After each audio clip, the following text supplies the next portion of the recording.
Good evening, everybody. We are back live again with our second session for today on anxiety in the workplace with Jasdeep Mago, who is the CEO and co founder of Invisible Illness India, an organization that aims to not only destigmatize mental health issues, but also provide reliable and affordable solutions for the same to corporates, education institutes, and individuals. Over to you, Jasdeep. You are ready whenever you are. Thank you so much for that introduction. Before I proceed further, I'm just going to present.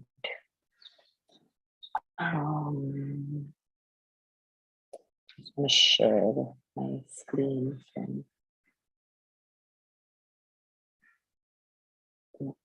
Not the screen. Sorry.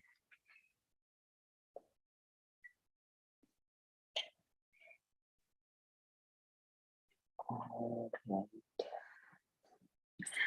right. Good evening, everyone who's watching. Thank you so much for tuning in. And thank you to Youth for Mental Health for doing this great initiative because the workplaces in India really do need well-being awareness in general, if not specific to mental health, but overall well-being is really important. So I'm really happy you all are doing this.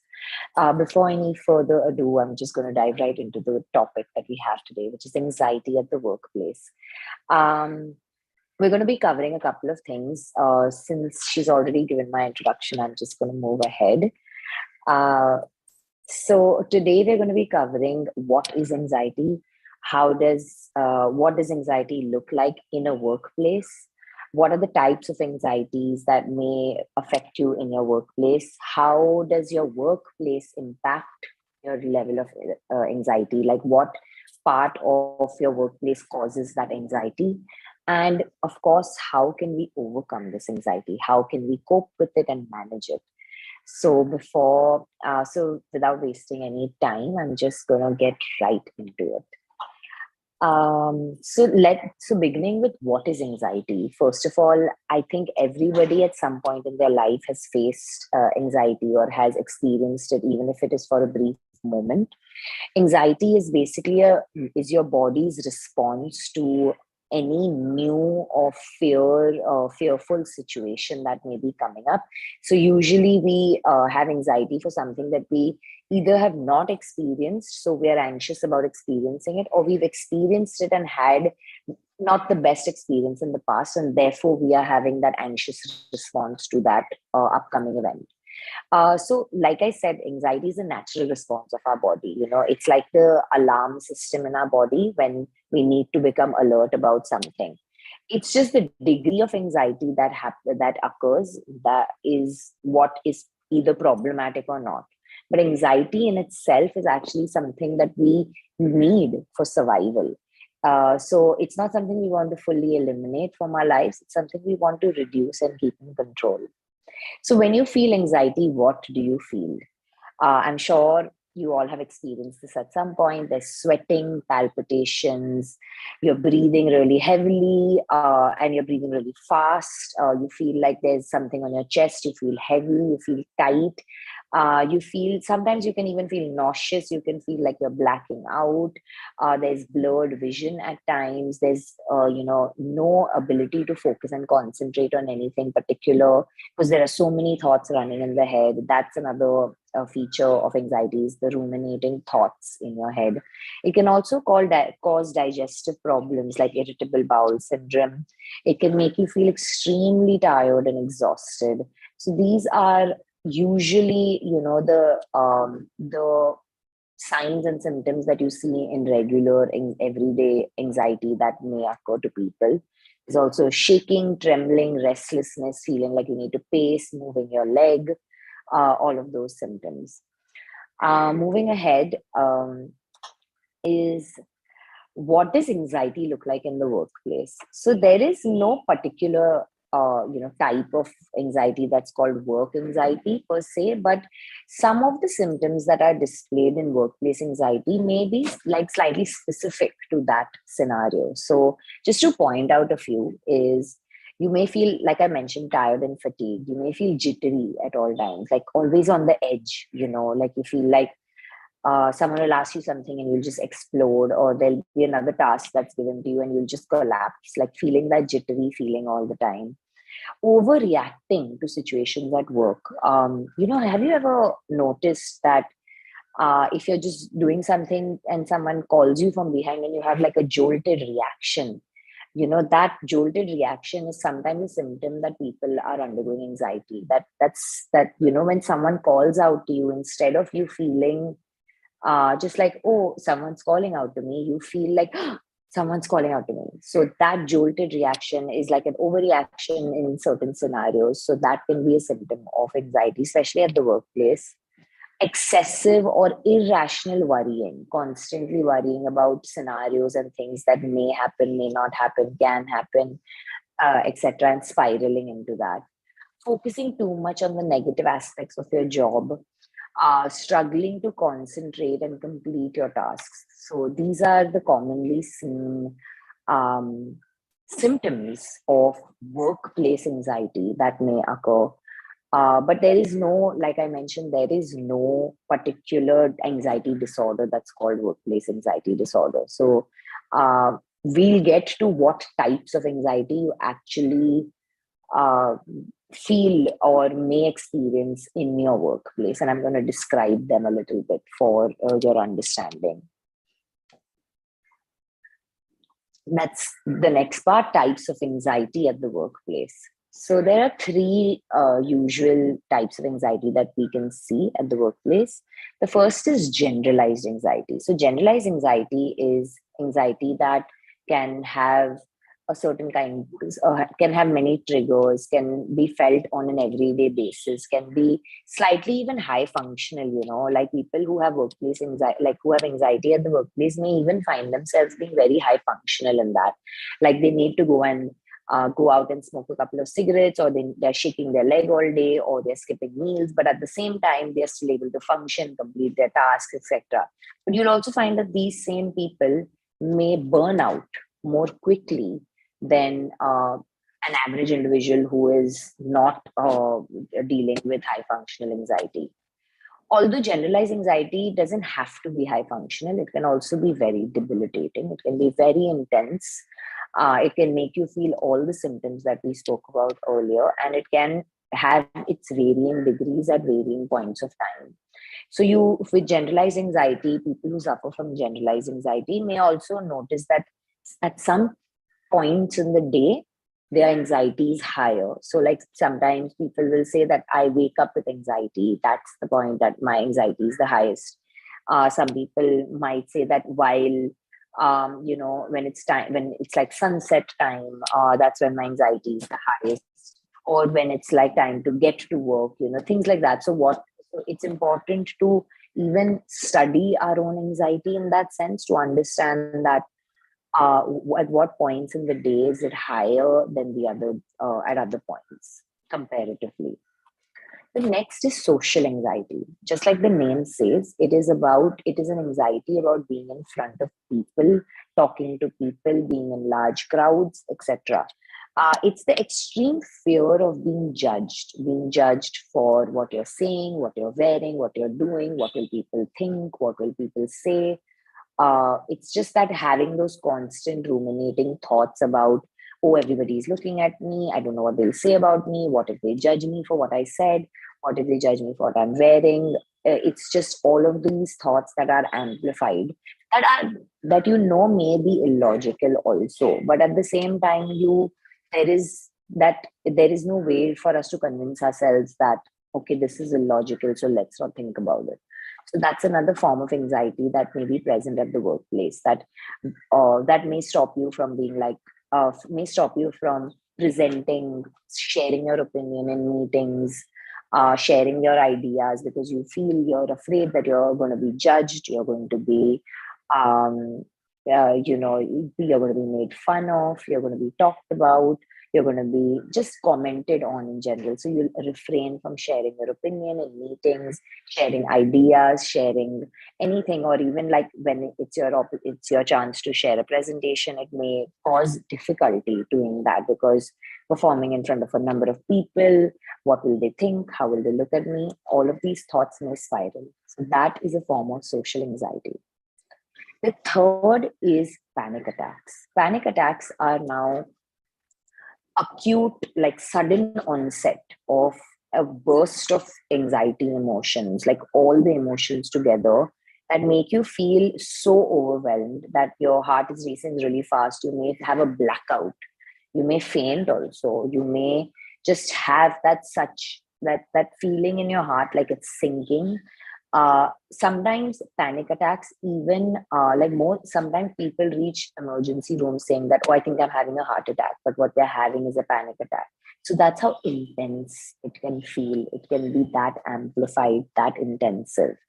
So panic attacks are acute. They don't last for very long. Like generalized anxiety can last for the whole day, like for days together.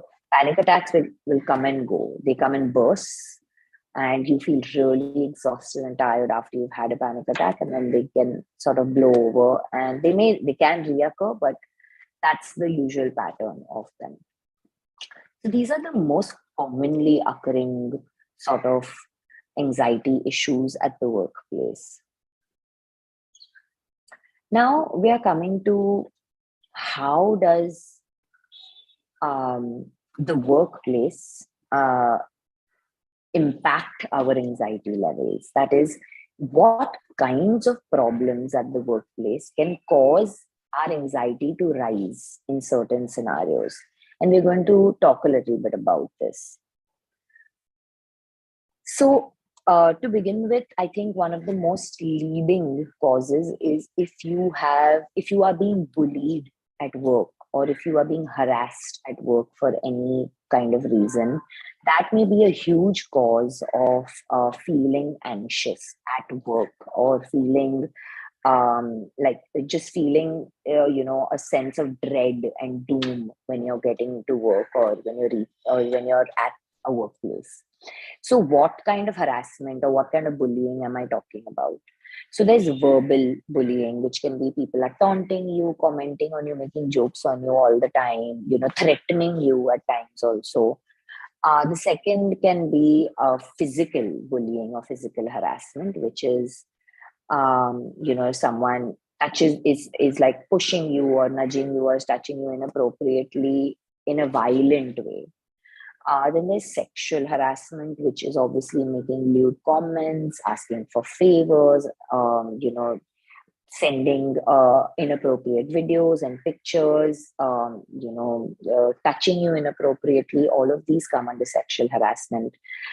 There's also psychological harassment, which is if someone is expecting too much out of you and putting too much pressure on you, or is like, trying to take away all the credit you're getting, like a colleague of yours is like purposely trying to be sly and take all your credit or steal all the, credit of the work that you've been doing. Um, that can cause immense amount of anxiety, and that psychological stress is something that slowly builds up. You may not realize it the first time it's happened. You may not realize that your boss is gaslighting you, or that your colleagues are taking advantage of you, or that you feel unsafe in this environment. That's the real point here. The feeling of I'm not safe here, that can definitely have a huge impact. And there's also cyberbullying and cyber harassment that takes place. Like imagine if your colleagues have created a page on Instagram to mock you, or they have created a group on WhatsApp where they discuss you when you're not in this, to leave you out of these things. These are all cyberbullying acts. And these forms of harassment can have a huge impact on somebody's mental health, can cause immense amount of anxiety in the workplace, can make you feel unsafe, unwanted, and can make you just feel like this is a very hostile place for me to exist. So it can lead to that fearful feeling, impending doom feeling that you have when you have anxiety. Um, There are other reasons also why a workplace can impact your anxiety levels, is also how your boss is. If your boss is somebody who is overly demanding, is asking for too much out of you, or doesn't give you enough instructions, doesn't give you enough direction, is not giving you enough, is not drawing the path for you, but is just telling you or expecting you to do something and finish it without having any kind of preparation or any help from their end. Sorry.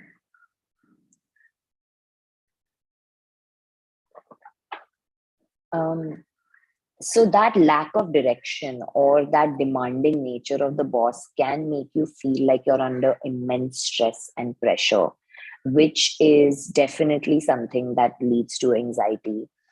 The next is, if you are working extra long hours, or you're working over, like your the workload that you have is above and beyond your level, or the time that you can give to it, that can of course lead to feeling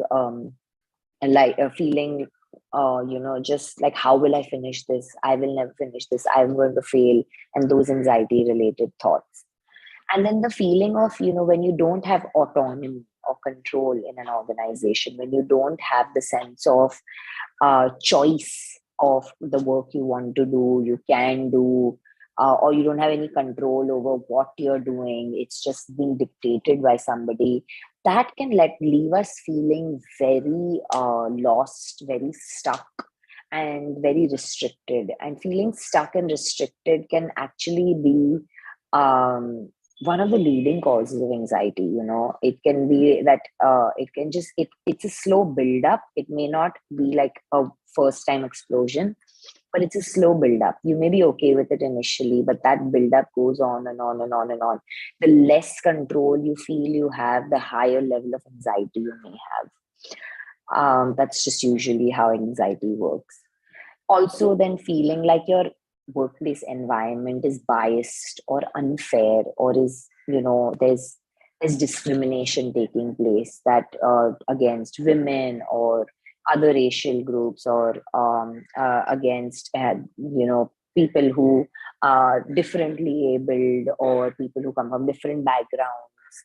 That kind of environment, if you're in that hostile environment, can definitely make you not want to go into work, not feel motivated, make you feel very fearful of being at work and connecting with colleagues, being able to share your ideas in front of colleagues, which is just like a overall negative organizational culture. If it's present, that can cause immense amounts of anxiety. Along with this, there can be many other reasons. That is, if you are having a conflict with one of your colleagues or your peers, or there's there's too much of competition between you and your peers, and there's no sense of belonging or togetherness. When there's only a feeling of competitiveness, that can make anxiety, that can make a workplace very anxiety provoking. Because it's very important to feel like you're part of a team, that you all are working together, that there's a sense of belongingness and coherence. When that feeling is not present, it can, make you feel alone, lost, fearful, confused, and make you always be on the edge, because you're always in an attack mode. You're always ready to fight and defend yourself, because everything's a competition, everything's an attack on you. So that is another very important, workplace factor. Having conflicts or repeated amounts of arguments or conflicts at work is also, very anxiety provoking, because not everybody is, welcome to conflicts. Not everybody is okay to deal with conflict. So when they're repetitively presented in front of you, it can be very challenging, because there are so many, relations in an organization that you have to maintain, that you can't surpass, that there is, hierarchy that's present. So in those kind of scenarios, it becomes difficult to express yourself, to stand up for yourself, etc. So these are some of the commonly faced causes of why your workplace might be causing you to feel anxious. And this is really interesting. I think everyone should sort of reflect on this also, to think about how um, what is, if I am feeling anxious, if I am feeling anxious about being at work, or I have noticed that my anxiety levels rise when I am at work, it's a good thing to think about that. Are, what are the causes for that? What could be causing that anxiety at work? It's not just, you can't just call it stress and shrug it off. uh, you it's important to sort of label what it is exactly, and we'll get to that in the coping strategies that we were talking about. Yeah, and that's exactly what we're getting to, overcoming workplace anxiety.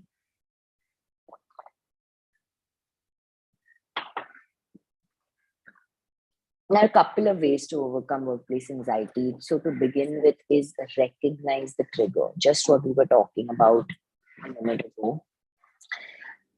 Try to sit with yourself and understand what aspect of my work is making me feel anxious, is making me feel on edge, is making me feel jittery and nervous and fearful and scared.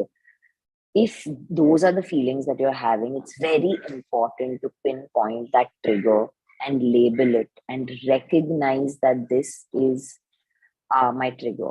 Now, it's also important to know that there can be more than one trigger. It's not necessary that, oh, there's just one trigger and that's it. It can be a combination of factors. It doesn't, sometimes, anxiety is not that straightforward that, oh, I found a trigger, I removed the trigger, and now everything is solved. No, that trigger can be related to a lot of things. It's also the environment that trigger is taking place in.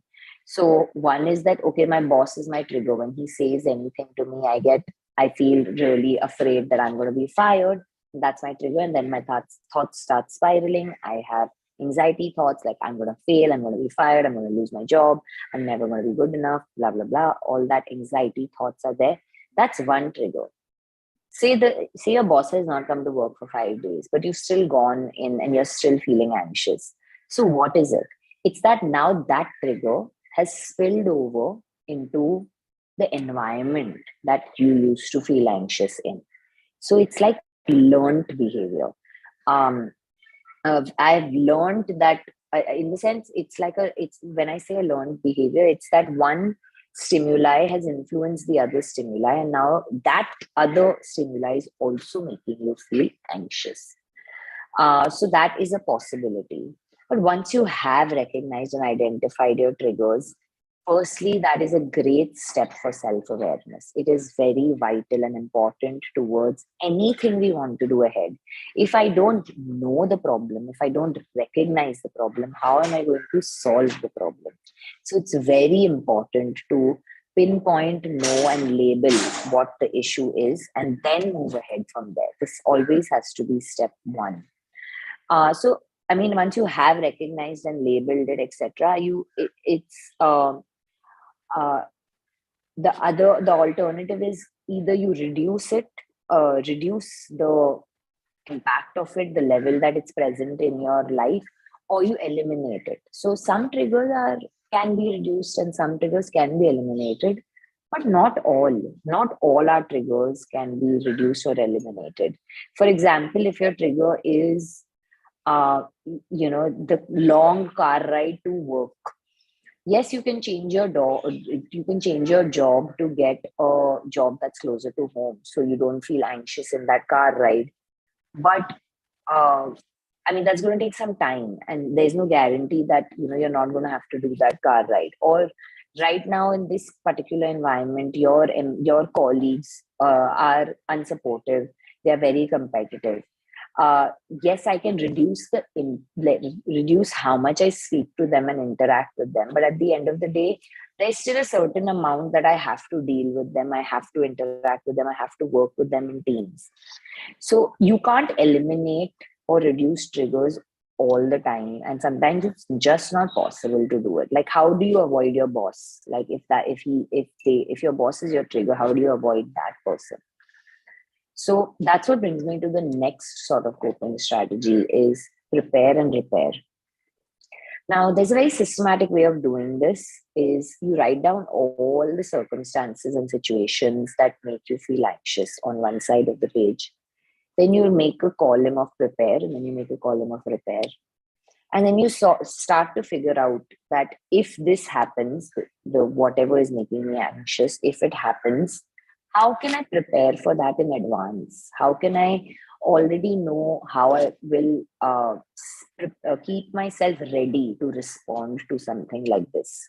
And in case that preparation fails, then what will I do? That's your repair column. So there can be many examples for this, but for in case you know that you have to give a presentation. Now you're really nervous about what will people think, what will people say, how will I perform, will I fail, will I succeed, and lots of ruminating thoughts. You begin with how do I prepare for this? I prepare by practicing, by keeping all my notes ready, by keeping everything ready, by practicing in front of people. So I get some feedback, I get some deeper understanding of what I'm doing wrong, what I'm doing right.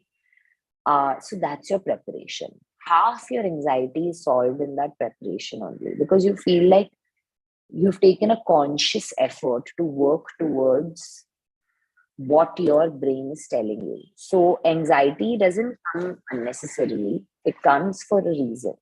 It's there to signal you, like all our emotions are there to signal us about something that we are not fully aware about. So it's very important to pay attention to these emotions in that way, that what is this trying to signal me? It's probably trying to signal, sometimes it's probably trying to signal that I'm not prepared enough, so I should prepare more. That's why I'm feeling underconfident. That's why I'm feeling anxious. And of course, there can be a million other reasons that may not be there to just help you understand what you need to prepare towards. But there may be 5 to 10% of the problem that lies in the preparation. The answer lies in the preparation. So that preparation is what anyway helps us feel like, okay, I'm doing my best. I have prepared. I have done my bit. And now I'm going to work on, and now that the task at hand, I will be performing. Now, in case all your preparation is done, but anyway, what your fear was has come true. What what you were anxious about has come true. So, how do I repair? That's the repair part of this that we're talking about. Repair is uh, now that it's gone down, it's gone downhill. It's I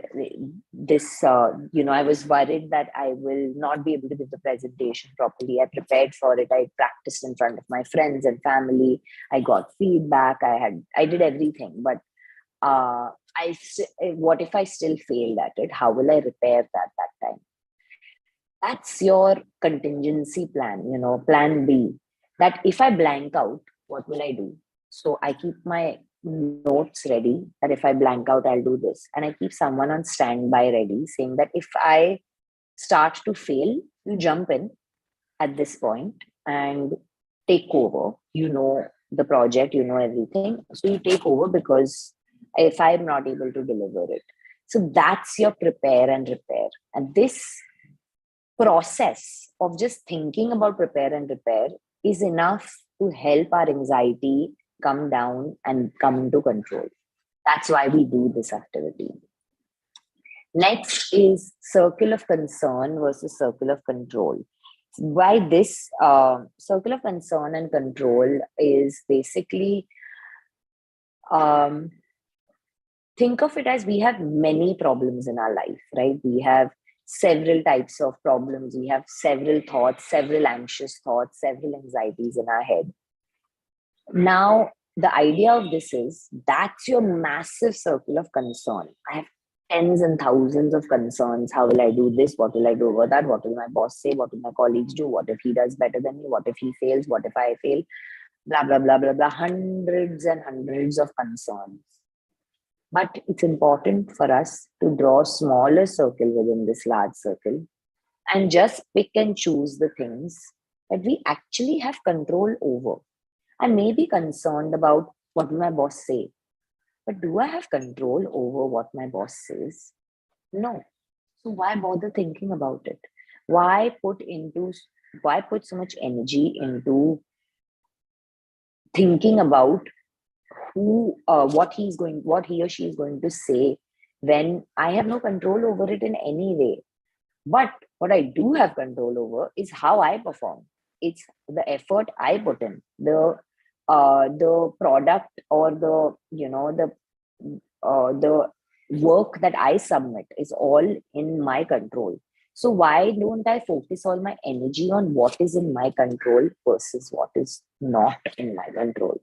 It still may be concerning, but that's okay. You're allowed to be concerned about things you're not allowed to control, but it's more important to focus on the things that are in your control so that you don't feel so helpless, so powerless. You feel empowered by the fact that I have control and I can do something about it. Moving ahead, next is work life balance. So, in order to maintain anxiety levels, it's really important to maintain work life balance, especially if major amount of your anxiety is related to your workplace. Please set strict boundaries for yourself. If it is related to, if you figure out that the trigger is your colleagues, maintain boundaries outside of work. You do not need to be best friends with these people. You do not need to carry forward your work life into your home life. You do not need to make plans outside of work with them or meet them for anything else. This is you have to learn that your work is a part of your life, is not your entire life. And this I say even to entrepreneurs who are building their own businesses. Your work is a part of your life. It's not your whole life. So do not uh, give entire control to your work to take charge of the rest of your life, because uh, how you feel there is then going to impact how you feel everywhere else. So set clear boundaries for yourself. Make sure that your trigger is not spilling over into your home life and your friends' life and your life outside of work. So that, I mean, that's the whole point of reducing the exposure to a trigger, right? That we are not carrying it forward everywhere else. And this can be really hard to implement. It can be very difficult to create work life balance. But at the same time, know that balance is as per what you think balance is for you in your life.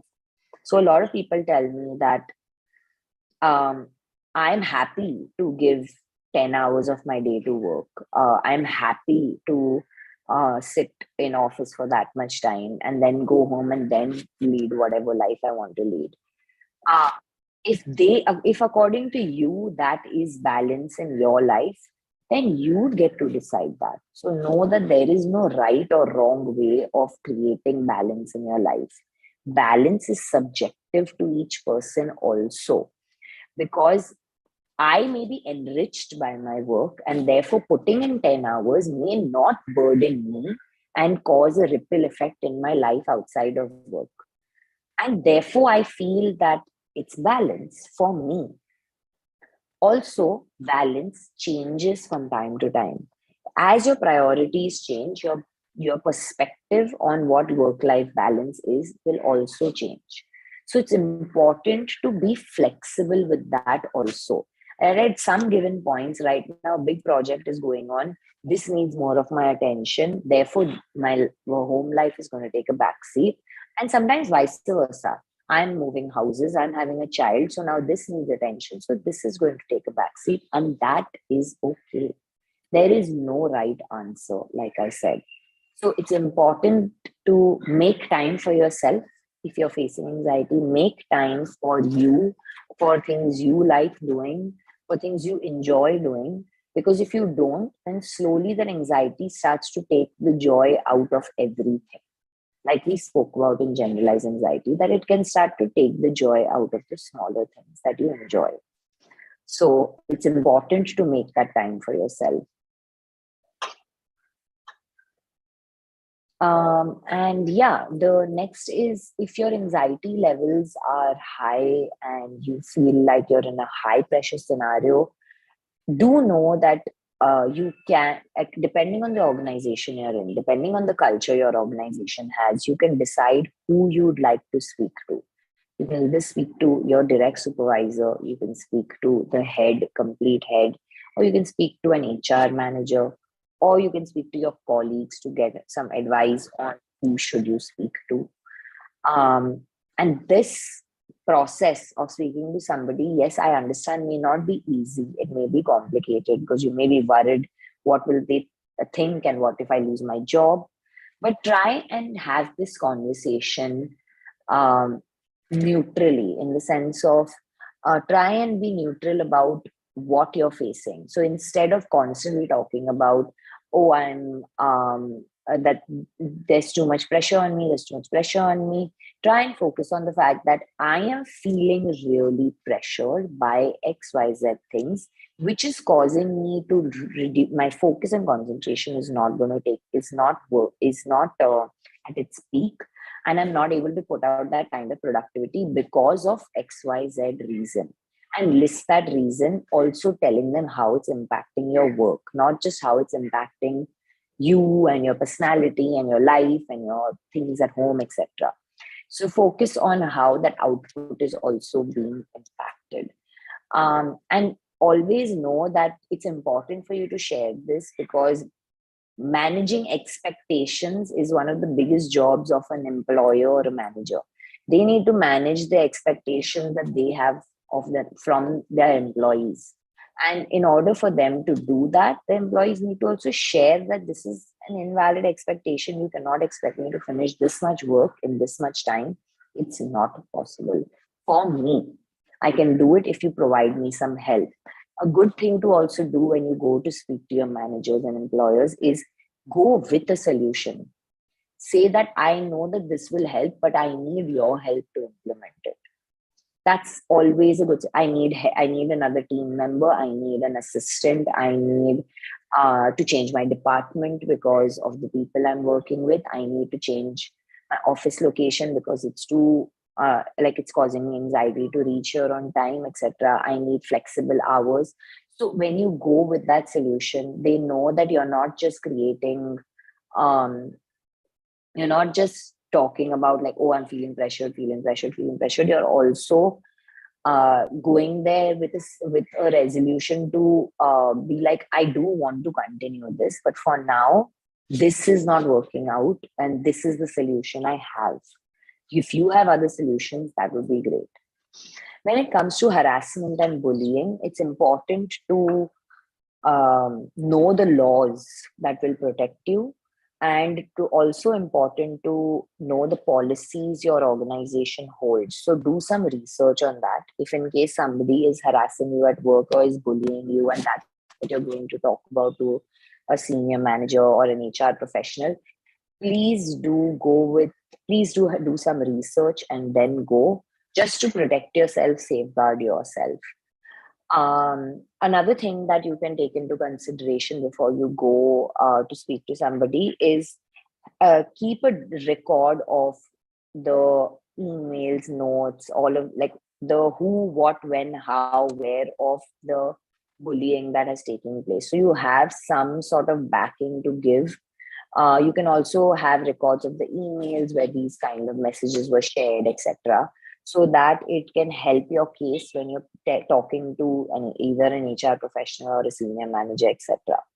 So that's important to be mindful about these things, because it's important to protect yourself when you're talking about something sensitive, and it is sensitive still in workplaces. So it would be wise to approach it in this way or form. Um, I think, yeah, that's pretty much it for what you can do in a workplace, what is anxiety in a workplace, what are the types of anxiety in a workplace, etc. Any questions, I'd be happy to take them. But if not, thank you so much for tuning in. I'm going to wait here till if we have any more questions. Hi, Jasdeep. We do have a couple of questions. Awesome. Just give me a minute. Okay. So the first question is, what does being safe and unsafe mean? Um, yeah. What do you have? What is your take on it? I think I don't completely understand the context of the question, but I just to sort of throw some light on it. It's about how you feel. It's not about being safe or unsafe. It's about how you feel. Do you feel safe in an organization? Do you feel protected? Do you feel um, like I have people here who would stand up for me. I have support here. I have a supportive boss or a colleague or somebody where my organization feels like a safe space for me to share that, okay, I'm feeling too much pressure. Or do you feel like if you share anything, that, oh, I'm not able to do this task, it's really hard, that someone will backstab you, complain to somebody else, and take that job from you, take that project from you? That's an unsafe environment. That's a highly competitive, unsafe environment that you're in. So that's the difference between feeling safe and unsafe. That, do you feel like your workplace is a safe space for you to work in, or do you feel like you have to be guarded and on edge all the time? Exactly. And I think sometimes we tend to forget that there is also an idea of safety when we look at workspaces, something that you mentioned. Yeah. Okay. So the next question that we have received is that as a manager, what do I do if someone says that they have anxiety? Okay. So a couple of things as a manager that you can do is, first and foremost, listen to the person. Give this person the opportunity to share what they're sharing. It's your role as a manager to make your environment, make your workplace a safe space for your employees. So it's a great position to be in, because you have control to do that. You have the control to make that space a safe space. You can start by listening. Secondly, you can also start by checking up on your employees, like, how are you doing, is everything okay? The third thing you can do is offer them alternatives, offer them opportunities. So you also don't want to create a sense of dependency, right? So you tell them that, I'm glad you spoke to me about this. Let us collectively figure out what is the solution for this. If, for example, your organization offers counseling sessions, tell them that we have these sessions that you can avail. If your company doesn't offer it, but you feel like you can offer it for them, for this particular employee, offer that, saying that we can arrange for counseling sessions for you. We'll pay for the first, say, 4 5 of them, and then from there on, you, if you plan to continue, you can continue paying for them. So in that way, you have provided some resource for them. If that is something you can't provide, then like, my suggestion is always to provide that option, simply because that reduces dependency on you. Because otherwise, they're going to feel like, okay, they can confide in you, they'll come back. But that's not the relationship you want to engage in constantly with your employees. They should feel safe to talk to you, but they shouldn't feel that you are the only person they can talk to.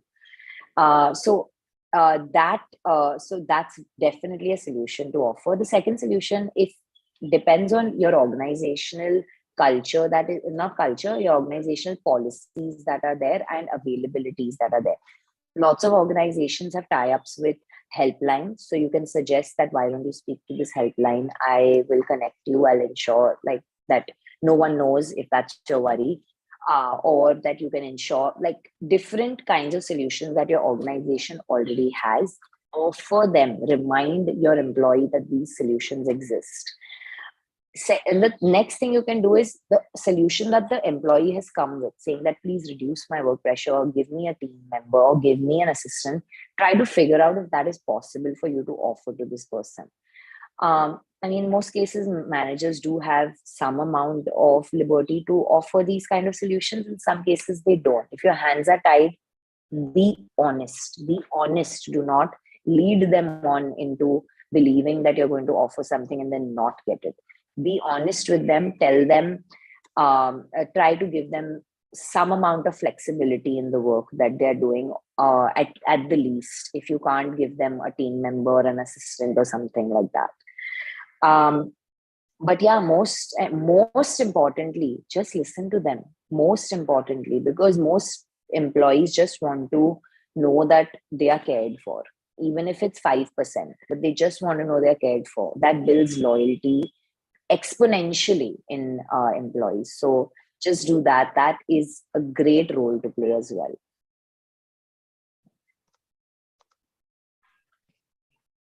There's also another question. As a HR professional, what can we do to support our employees long term, to learn and address this challenge in a healthy way? So I'd say it's very similar to what I just said for the managers.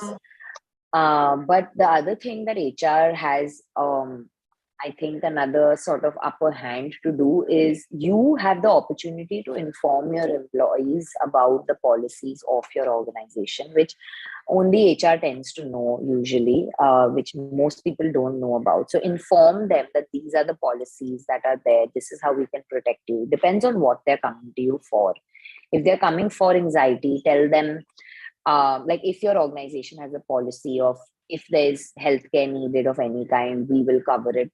This should come under healthcare now, according to the new act. So, and especially for corporates. So you inform them, that's your additional input. But apart from that, everything that I said for the managers applies same for the HR professionals. Another thing you can do is you can, depending on the number of people coming to you talking about this, you can also take this up with higher management, telling them that I think there is a need for psychological or counseling, or therapy involved within our organization. An employee assistance program may be required at this point because of the number of times employees come and tell me. So that's the upper hand you have, that you have the role to put that into place. So you take that to higher management, you tell them that we should do this, and at least start the conversation of that in case your organization doesn't have it already. If they are not willing to pay for employee assistance program, what you as an HR can do is have a list of resources ready for your employees, that these are clinics that you can go to, these are professionals you can go to, these are the rates in case they need subsidized rates, that's also provided. That's a resource you can keep ready for yourself, and these are resources available on the internet. So it's not very difficult for you to keep them ready to provide when somebody needs them. So that's a very doable thing that you can sort of exercise and put into place.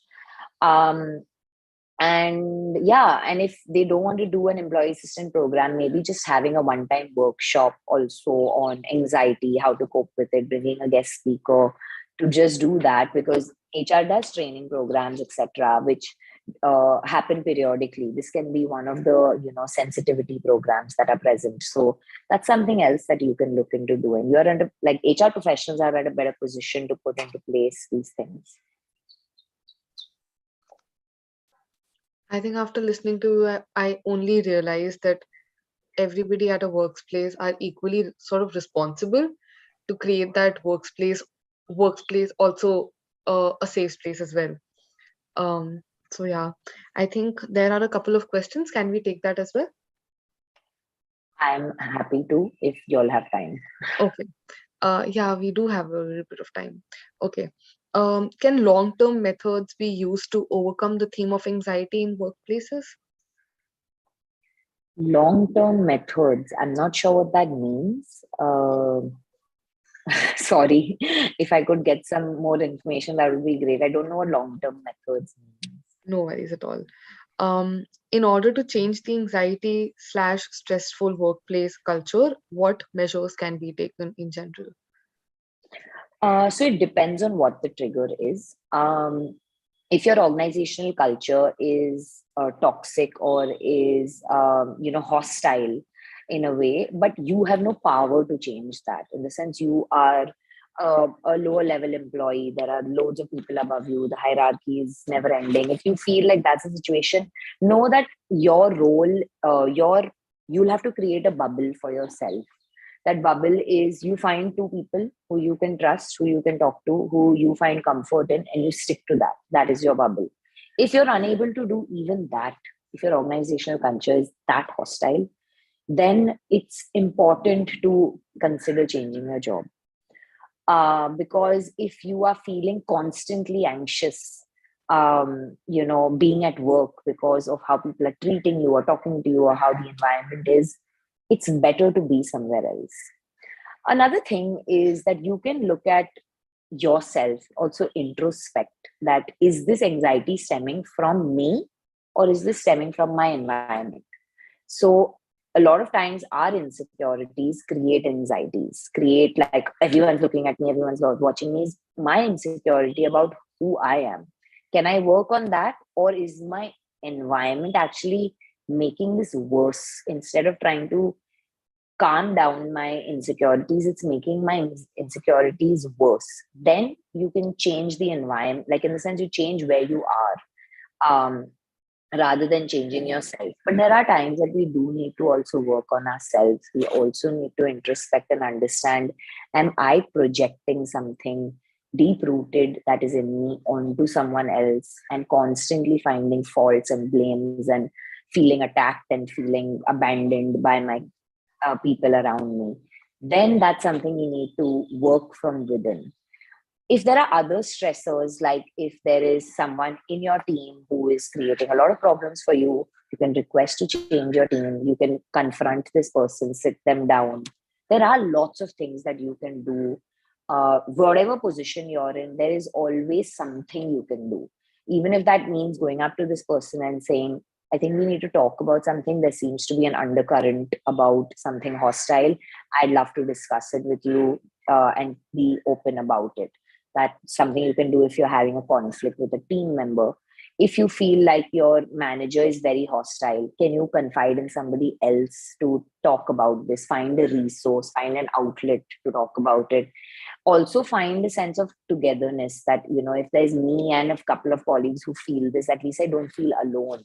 So there's always support that you can find. There's always resolution of some kind that you can attempt. You may not achieve it, but you can attempt it.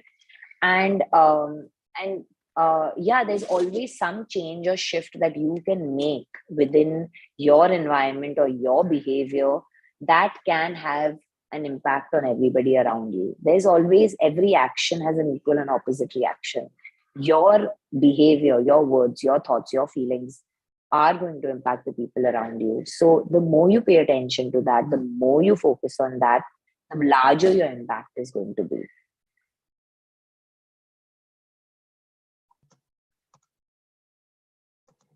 Thank you so much for that answer, Jasdeep.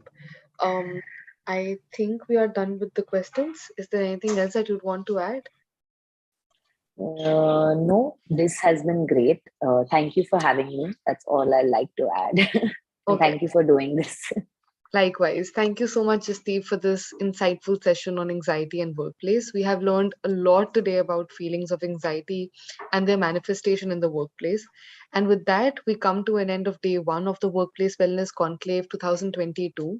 We will see you all tomorrow at 4 p.m. for another round of discussions on mental health and workplace. Thank you so much.